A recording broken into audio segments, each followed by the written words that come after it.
संतोष देशमुख यांच्या हत्येला बरेच दिवस झालेले आहेत, तरी देखील या प्रकरणातील आरोपी कृष्णा आंधळे फरार आहे।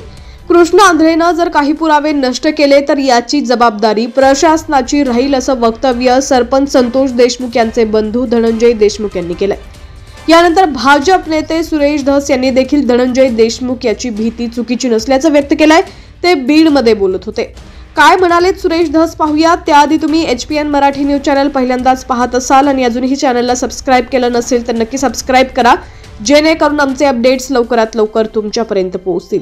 सुरेश धस म्हणाले, धनंजय देशमुख काही चुकीचं बोलतो असं नाही, परंतु कृष्णा आंधळे करून काय करणार आहे? तो काय पुरावे नष्ट करणार? पुरावे नष्ट करण्याचं काम विष्णू चाटेचं आहे। विष्णू चाटेनं 10 डिसेंबर नंतर त्याचं आणि आकाचं झालेलं बोलणं पोलिसांपर्यंत पोहोचू नये असा प्रयत्न केलाय। तो प्रयत्न फसणार आहे। पोलीस कंपनीकडून त्यांचा काय संवाद झाला याचा तपास करत आहे। फोनवर बोलणं झाल्यानंतर चाटेनं फोन पाण्यात टाकला असेल, पण पोलीस त्याचा तपास करत आहे।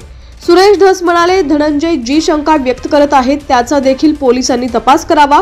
तपास यंत्रणेच्या मी सतत संपर्कात आहे। कृष्णा आंधळे हा पोरगा आहे आणि त्याचे घरच्या सोबत चांगले जिव्हाळ्याचे संबंध नाहीत।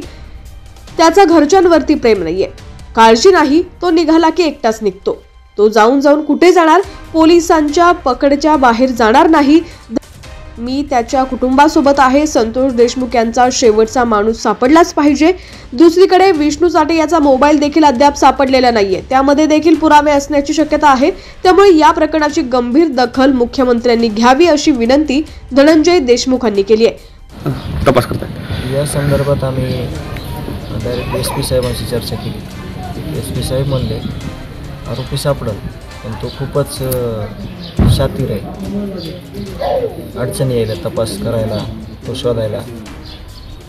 पण आम्ही त्यांच्याशी चर्चा अशी केली की जर या आरोपीकडं त्यांनी जे काही पुरावे नष्ट केलेले आहेत आणि दुसरी गोष्ट विष्णू चाटे यांचा मोबाईल पण त्यांनी लपवलेला आहे, त्याच्यात पण भरपूर पुरावे आहेत, ते समोर आले पाहिजेत।